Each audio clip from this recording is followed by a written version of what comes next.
ang ganito kapag kasama mo si Mudra. Ma, bil tayong merienda, ma. Banana Q. Saka Coke. Tumigil ka na dyan! Magagabi na. Magantay ka na lang maghapunan. Pambili na lang to ng ulam, mamalengke pa ako. Grabe naman, 12 lang isa. Tapos, magbabago kapag may bisita siya. Tao po. Ano po yon? Andyan si Manang Linda? Apo. Ma, may bisita ka! Huy, Manay, pasok dali! Pasok, pasok! Oo, pasensya na ha. Magulo yung bahay namin eh. Uy, okay lang. Ano ka ba?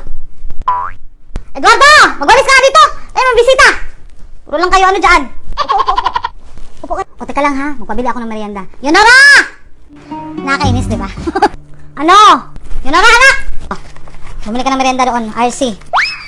RC, dalawang RC tsaka banana Q. Ay, may banana Q pa bang tinda? Oh, sabi niyo kanina wala na tayong pera. Kaya ayaw niyo kumila ng merienda. Sige na, doon mga bisita yan para makaalis ng mga animal. Gusto lang yung mag-merienda. Hindi, mo! Bumili na doon. Yung RC.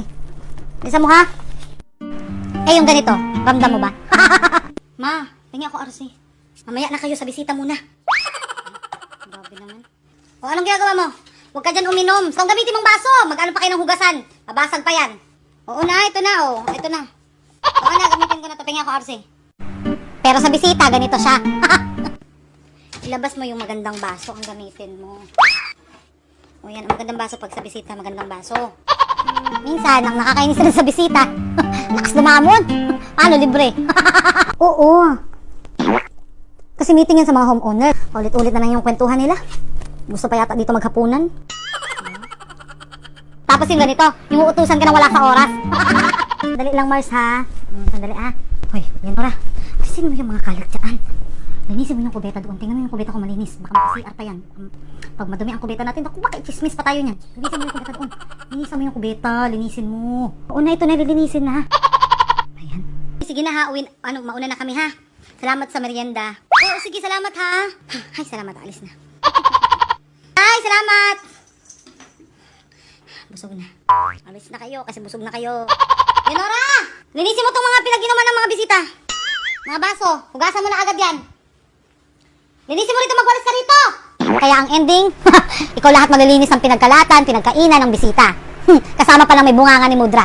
Tapos, back to normal na. Reality ulit. Balik ulit tayo sa plastic na baso.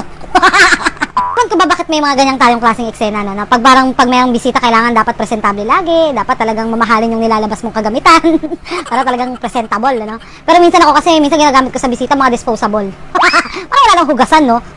Para tapon agad pagkainom nila, pagkakain nila, pag alis nila, o di tapon, para wala tayong ligpitin. So, hindi ko ginawa tong video na to para sabihin ko na lahat ng tao ay ganito. O lahat ng Mudra ay ganito. So, ginawa ko tong video na to dahil may nag-request lang nito. Kasi ang totoo, pinapakita ko lang talaga kung anong kilay ko ngayon. Ewan ko ba, ano ba tong kilay ko? Hindi ko din alam eh. Dahil kilay is life.